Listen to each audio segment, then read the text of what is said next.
lalu 144 like. Instagram, jangan haraplah dari 5 orang lain, sebab orang tidak minat apa yang saya naik di Instagram.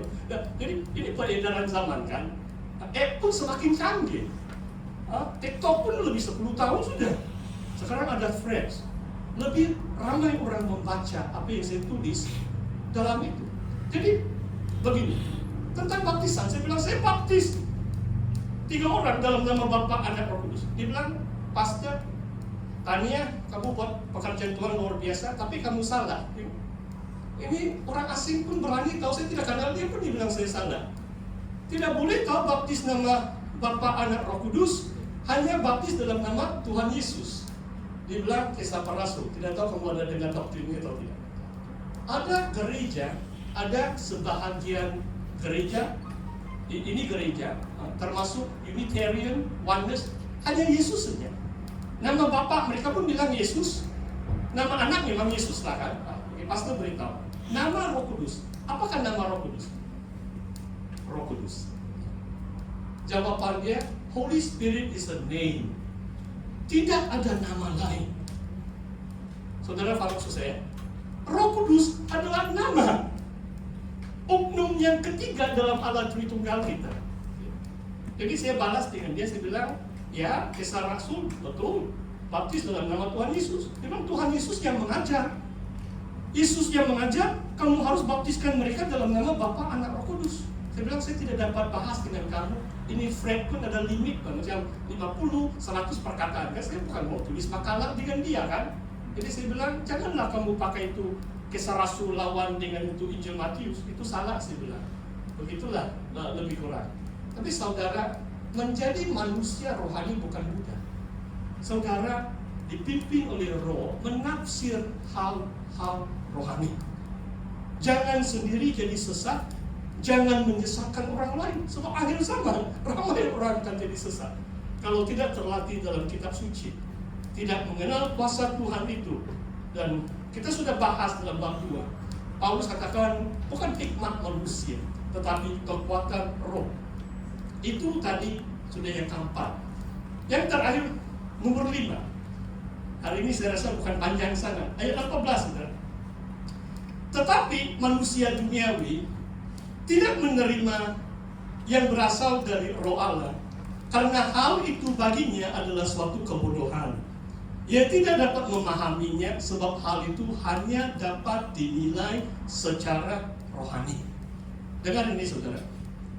Perkataan manusia duniawi itu, saudara, ada juga pastor kali kedua sudah saya sebut dalam buku saya. Memang doa saya, impian saya adalah sekurang-kurangnya 100 pastor mungkin tahu sedikit bahasa Yunani. Kalau tidak tahu bahasa Yunani susah. Manusia duniawi, perkataan duniawi. Kalau dunia, kosmos, kalau bahasa Yunani lah. Tapi dalam ayat ini adalah sukikos, anthroposukikos. Suke adalah manusia yang berjiwa. Apakah maksudnya manusia yang berjiwa itu tidak dapat menerima apa yang berasal dari Roh Allah? Maksudnya orang yang berjiwa ini, semua kita ada jiwa, tapi hanya mengandalkan emosi semata-mata.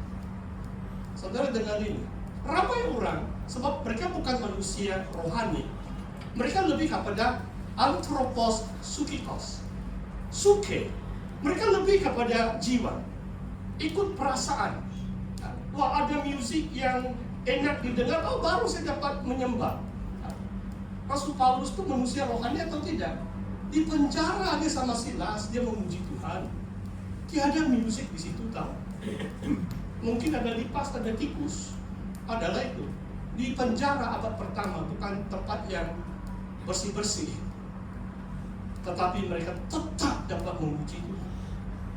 Manusia sukikos ini, dia hanya mengandalkan jiwanya, emosinya, perasaannya. Hati-hati, sebab banyak perkara kita boleh lakukan hanya bersandarkan kepada emosi semata-mata, bukan berasal dari Roh. Hal-hal rohani itu suatu kebodohan untuk dia, Dia tidak memahaminya, sebab hal itu harus dinilai secara rohani. Ini poin yang kelima, saudara. Manusia rohani menilai segala sesuatu, tetapi ia sendiri tidak dinilai oleh orang lain. Ayat 15 ini, ini ayat kunci, saudara. Kalau kita manusia rohani, begini, saya cerita. Seorang pemimpin gereja baru-baru ini, tidak payah saya sebut di mana pun, dia beritahu saya, tapi saya setuju dengan dia. Itulah saya boleh share dengan kamu. Dia bilang, pastor, kalau jemaah SIP ini, mereka mudah percaya, mereka senang lah. Orang beritahu apa-apa, mereka percaya. Saya bilang itu satu kebaikan juga. Kalau lambat percaya, macam susah mau ajar lah kan. Tapi itu juga bahaya, karena kalau ajaran sesat, dalam bulan-bulan disesatkan itu. Jadi saya punya jawaban dengan pemimpin yang senior. Dia ketua kawasan, baru 41 kawasan kan. Di salah satu lah 41 ketua kawasan bukan di sini, tempat yang jauh. Jadi saya beritahu, saya bilang itulah sebabnya begitu penting ada pastor-pastor yang baik, ada gembala-gembala yang baik di gereja-gereja SIP. Sebab jemaah kita perlu gembala yang baik, bukan menyesatkan mereka, tetapi mengajar mereka kebenaran yang sesungguhnya, yang tulus, yang ada pengorbanan, yang mengasihi kawanan domba. Saudara, manusia rohani menilai segala sesuatu. Dalam praktiknya, apalagi sebagai bapak, saya rasa setiap hari kita akan buat mungkin 101 lah keputusan. Sebab kita berhadapan banyak cabaran kan. Bagaimana mungkin kalau gaji kita sedikit, bagaimana kita kasih hadiah untuk anak sulung saya, anak nomor 2, 3 dan sebagainya, untuk istri dan sebagainya. Saya dan istri disebut empty nester pun, wah, kadang-kadang belum sampai setengah bulan tua sudah. Pasti kamu pun bergumul tahu. Begitulah itu, hidup di dunia begitulah. Saya bagi istri saya begitu, begini, tinggal begini, bagaimana? Maksudnya saudara, kalau manusia rohani, dia akan menilai segala sesuatu. Jangan cepat bertindak, jangan ikut cakap orang, jangan tengok YouTube, TikTok terus ikut. Jangan dengar teman-teman kita berdoa kepada Tuhan. Menilai segala sesuatu maksudnya kita harus bertenang, kita serahkan apapun keputusan kepada Tuhan. Ini manusia rohani, macam pelaburan. Kalau tamat beli Bitcoin 10.000 halus kamu, itu mungkin itu scam itu. Banyak ini pelaburan scamming saja. Ada jemaah tanya dengan saya bilang, saya terus terang dengan itu jemaah. Saya bilang, pastor bukan banyak duit, jadi kalau ada lebih sedikit KWSP atau account istri saya ASP itu saja. Itu yang taruh paling selamat. Hati-hati. Bukan salah melabur, tapi menilai. Kalau manusia rohani menilai segala sesuatu, sama ada itu adalah kehendak rencana Tuhan untuk diri kita, untuk keluarga kita, menjadi manusia rohani. Dan kalimat yang kedua ayat 15 ini sangat mendorong saya. Ia sendiri tidak dinilai oleh orang lain. Kalau kita sudah sampai ini menjadi manusia rohani, maksudnya jangan kita takut dengan penilaian orang lain terhadap kita. Kadang-kadang orang tidak boleh maju ke depan sebab mereka takut dikritik, takut dibenci. Bagaimana kita berhasil? Seluruh Alkitab orang yang berhasil dicemburui oleh orang lain.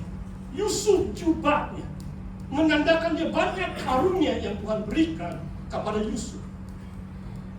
Abang-abang dia semua benci dengan dia, tetapi dia tidak membenci. Bahkan waktu dia diangkat menjadi orang kanan Firaun, dia memaafkan, mengampuni saudara-saudaranya, memberi mereka makan dan minum, sebab waktu itu kebuluran zaman itu. Saudara, orang yang rohani ini tidak dinilai oleh orang lain. Maksudnya bukan kita tidak mendengar nasihat, maksudnya jangan kita takut bila orang lain menghakimi kita. Sebab manusia rohani itu kita yang menilai segala sesuatu, tetapi tidak dihakimi atau dinilai oleh orang lain. Sebab orang lain bukan tahu kehidupan kita kan.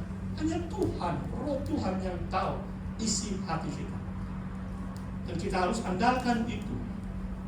Kita menjadi manusia rohani, menilai segala sesuatu dengan doa, dengan tidak bertindak melulu, dengan bertenang, dengan sungguh-sungguh mencari kehendak Tuhan, supaya kita tidak terpesong jalan kita. Apalagi kalau keuangan itu bukan banyak. Kalau kita silap, nanti lapar 7 bulan, kan? Kita harus urus uang kita dengan baik. Memang Tuhan itu baik, tidak ada kekurangan orang yang mengandalkan Tuhan, karena Tuhan adalah gembala kita. Ayat 16, saudara. Siapa yang mengetahui pikiran Tuhan? Ini maksudnya pertanyaan retorik ini oleh Rasul Paulus. Jawabannya mudah saja. Orang yang memiliki roh Allah, yang akan mengetahui pikiran Tuhan. Dan Paulus katakan kami memiliki pikiran Kristus. We have the mind of Christ. Minggu yang lalu pastor berulang kali katakan kitab suci yang memberi hikmat.